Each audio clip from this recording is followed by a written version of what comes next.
My dad said, since your brother has kids, he should get your house. When I refused, my mom smiled and said, then we'll just take it another way. The next day, I got a call from the bank saying my parents tried to. I knew my parents played favorites, but I never thought they would go this far. It all started when I bought my first house, nothing fancy, but it was mine. 3 bedrooms, a nice little backyard, and most importantly, a place where I could finally have some peace. I worked my ass off for years, saving every penny, sacrificing vacations, nights out, and even skipping meals at times to make it happen. My parents never helped me financially, never co-signed, never even offered a word of encouragement. When I told them I had closed on the house, their reaction was lukewarm at best. My dad grunted something about how houses are a lot of work, and my mom just asked if the guest room would be ready for when they visited. That was it. Fast forward 2 years, and I had settled in well. Life was good. I was finally at a point where I could enjoy the stability I had fought for. Then, my brother, who I'll call Jake, lost his job. Now, Jake has always been the favorite. Growing up, he was the golden boy. Anything he wanted, my parents gave him. When he flunked out of college, they paid for a different school. When he crashed his first car, they bought him another one. Meanwhile, I had to fight for everything. If I wanted something, I had to work for it. And I did. Jake married young and had 2 kids. His wife, Laura, was just like him, entitled and constantly expecting others to clean up their messes. They were living beyond their means in a house they could barely afford. When Jake lost his job, they started missing mortgage payments, and soon enough, their house was on the verge of foreclosure. That's when my parents came to me. We were having dinner at their house when my dad casually said, since Jake has kids, and you don't, he should get your house. It makes sense. I almost choked on my food. What? My mom smiled, that sickly sweet smile she always used when she thought she could manipulate me. You can always get another house, sweetheart. You're young, and you don't have a family to worry about. Think of the kids. I put my fork down. You want me to just give them my house? Well, my dad shrugged, not give. We could figure something out. But they need a stable place, and since you're alone, it would be the right thing to do. I looked at them in disbelief. No, just like that, their faces changed. My mom's smile dropped, and my dad's expression hardened. My mom took a sip of her wine, then calmly said, then we'll just take it another way. I felt a chill run down my spine. What the hell is that supposed to mean? She just kept smiling, but my dad waved his hand dismissively. Forget it. Just think about it. I didn't sleep that night. I had a bad feeling in my gut, and the next day my instincts were proven right. At around 10 a.m., I got a call from my bank. The woman on the other end sounded concerned. Mr., my last name, we just wanted to confirm some details regarding your mortgage refinance application. I sat up straight. My what? She hesitated.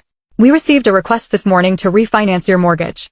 The request was submitted under your name, but there are some inconsistencies in the documentation, so we wanted to verify. I cut her off. I never submitted a request. Silence. Then, she cleared her throat. I see.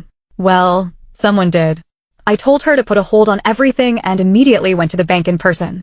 When I saw the paperwork, my hands started shaking. My parents had tried to forge my signature. They used old documents of mine, things I had left at their house years ago, to try and get the bank to transfer the mortgage into their names. If the bank hadn't flagged it as suspicious, they might have actually pulled it off. I was furious. I called my parents right there in the bank, and when my mom answered, I didn't even say hello. You tried to steal my house. She didn't even deny it. Oh, don't be so dramatic. Are you out of your mind? That's fraud. That's illegal. Oh, relax, she said. We were just trying to help. If you had agreed in the first place, this wouldn't have been necessary. I was shaking with rage. I'm reporting this. That got a reaction. Her voice turned cold. You wouldn't do that to your own family. Watch me. I hung up and immediately called a lawyer. This was far from over. I left the bank that day feeling like my whole world had flipped upside down. My own parents had tried to steal my house.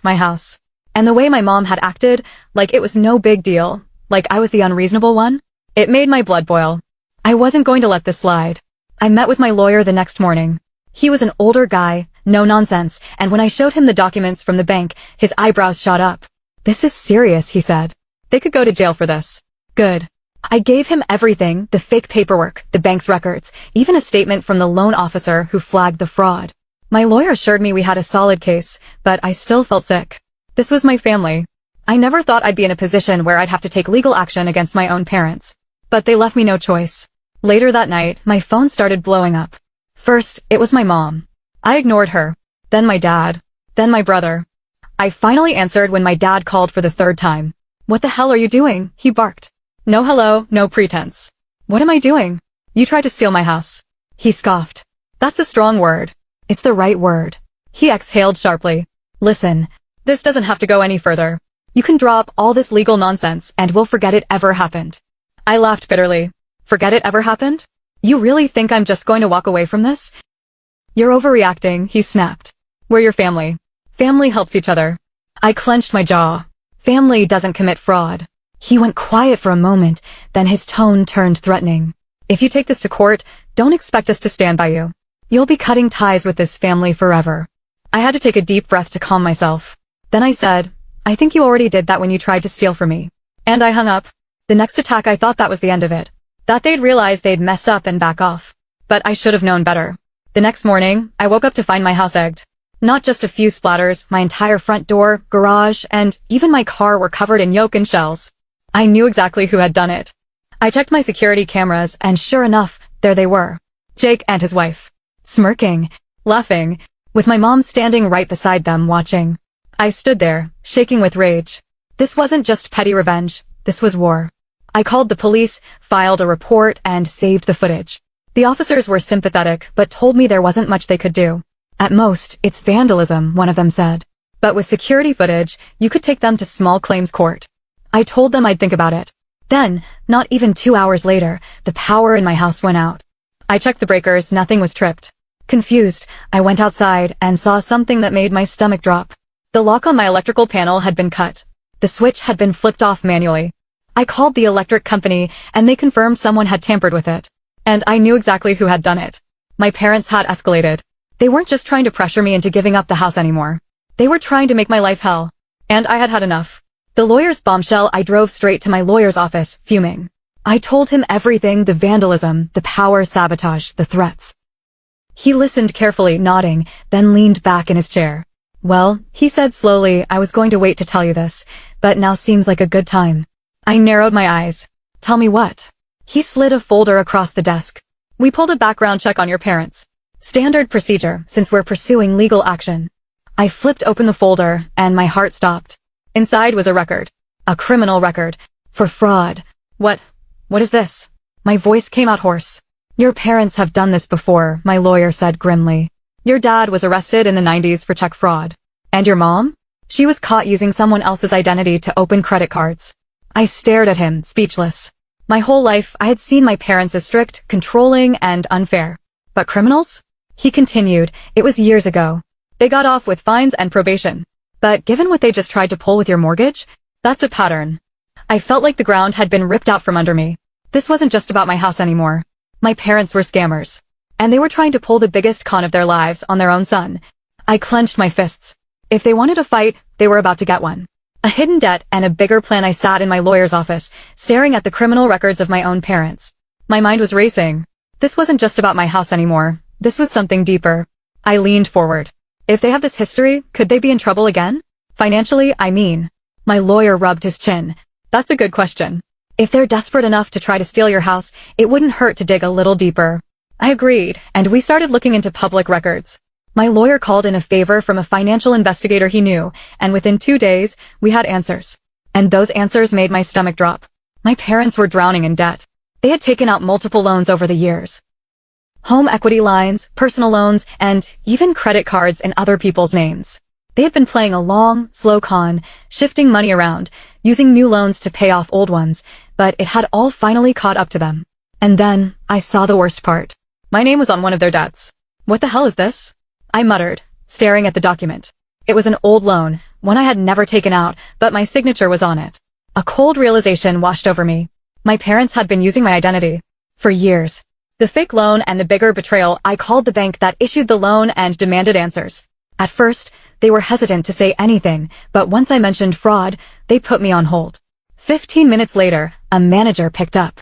Sir, we can confirm that the loan was taken out under your name. The application was processed at a local branch in person about 6 years ago. I nearly dropped the phone. 6 years ago? I didn't sign anything 6 years ago. I racked my brain. 6 years ago, I was still in my tiny apartment, working 3 jobs to save for my house. I barely had enough credit to get a car loan, let alone a personal loan. Can you send me the documents? I asked. An hour later, I had them in my inbox. And sure enough, there was my name, my social security number, my fake signature. And the cosigner? My mom. I felt physically sick. She had walked into a bank, pretending to be me, and taken out money in my name. She had stolen from me before I even knew what I had. And now, that debt was coming due. My brother's involvement just when I thought it couldn't get worse, I got a text. It was from an unknown number. Hey, I think we need to talk. Meet me at the diner on 5th. It's about mom and dad. Please don't tell them. I frowned, feeling a deep sense of unease. But I went anyway. When I walked in, my brother Jake was sitting in a booth, looking exhausted. This was odd. He never reached out first. He never asked me for anything privately. It was always through my parents, like he was their puppet. I slid into the seat across from him. Talk. Jake sighed and rubbed his face. I didn't know they actually did it. I narrowed my eyes. Did what? He hesitated, then leaned in. They told me they were thinking about using your name for a loan a few years ago. I didn't think they'd actually go through with it. My stomach churned. So you knew. He swallowed hard. I didn't think it was real. I shook my head in disgust. And you were just fine with it? Jake clenched his jaw.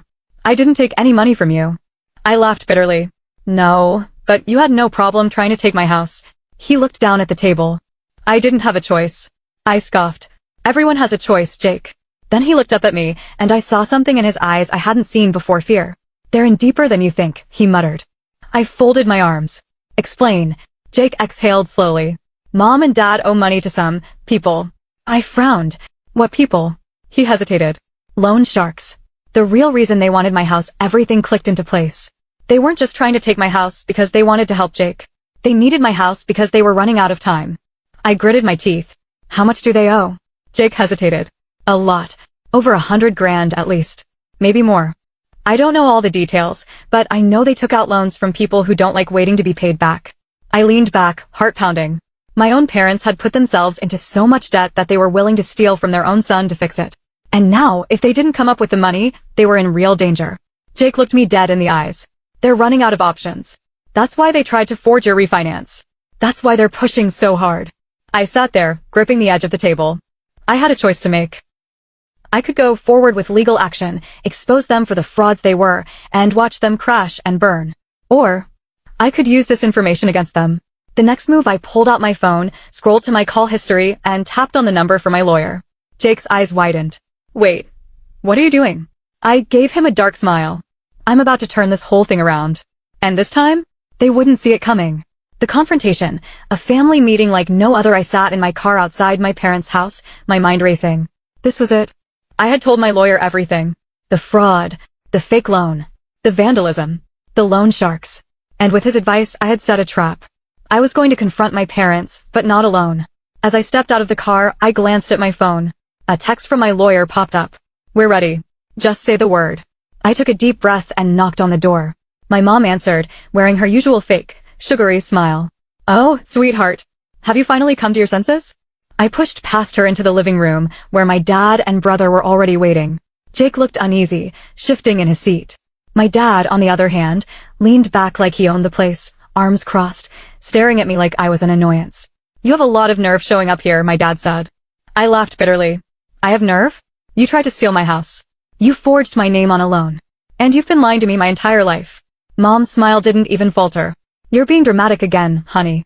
We were just shut up. My voice was ice cold, and for the first time, I saw a flicker of real concern in her eyes. Dad scoffed. Watch your tone. We're still your parents. No, you're criminals. I pulled my phone out of my pocket and held it up. And I have proof. The fake refinance? The loan in my name? Your history of fraud? It's all documented. I even found out about the money you owe. Dad's face twitched, but he stayed quiet. Mom gave a nervous chuckle. Honey, we needed that money. So you just stole it from me? I snapped. Jake cleared his throat. They didn't just take from you. Mom turned sharply. Jake, shut up. But it was too late. I looked at him. What do you mean? He swallowed hard. They took out loans in my kids' names too. I felt the blood drain from my face. Your kids? They're toddlers. Jake nodded stiffly. Social security numbers don't age. They opened accounts using their names years ago. There's already thousands of dollars of debt under their names. For a second, the whole room went still.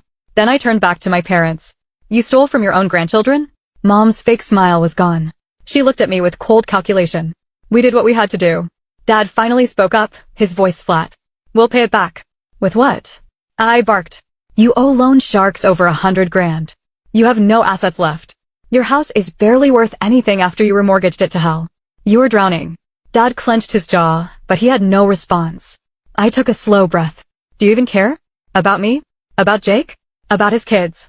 Mom stood up straighter, lifting her chin. Of course we do. But family takes care of each other. That's all we're asking. We gave you life, we raised you, we know I cut in. You didn't raise us. You used us. You saw us as tools, as lifelines. You never loved us. You loved what we could do for you. Mom's face twisted into something ugly. You ungrateful little. I turned my phone around and pressed play. A recording. Her voice. Then we'll just take it another way. Her eyes went wide. My lawyer had told me to record everything. And I had. Dad lurched forward, his face red with rage. You little. I stepped back. Try it. Then I nodded toward the door. And it swung open. The reckoning 2 uniformed police officers stepped in, along with a man in a suit, an investigator from the bank's fraud department. Mom paled. Wait. No. We can talk about this. Dad was already trying to bolt, but the officers blocked him. Dad's full name, Mom's full name, you're under arrest for identity theft, fraud, and financial exploitation. Mom turned to me, eyes wide and desperate. You wouldn't do this to your own mother. I stared at her, feeling nothing. You did it to yourself. As the officers cuffed them, Mom shrieked and pleaded. Dad just went silent, jaw clenched. Neither of them looked at Jake. When they were finally out the door, the house was eerily quiet. Jake just sat there, his hands shaking. I sighed. You okay? He let out a bitter laugh. No, not really. Me neither. We sat in silence for a while. Then he muttered, so, what now? Aftermath. Picking up the pieces, the case moved quickly. With the bank's fraud department involved, plus the recorded evidence and years of financial crime stacked against them, my parents didn't stand a chance. They tried to fight it, of course. They blamed me. They blamed Jake. They even tried to blame the bank for misunderstanding their intentions. None of it worked. Mom and Dad both got prison time. Years. Jake was left to pick up the pieces. He had to fight to clear his kids' names from the fraudulent debt, but with the case against our parents, he managed. I got my name cleared too. And the house? It's still mine. But I haven't spoken to my parents since their sentencing. Jake and I are civil, but we'll never be close. There's too much history, too much damage. A family that never was. I always thought family was supposed to mean something. That no matter what, your parents would have your back. But mine never did. They didn't see me as a son. They saw me as an investment. And when I refused to be used, they tried to destroy me. I don't regret turning them in. Not for a second. Because the truth is, they were never really my parents. Not in any way that mattered.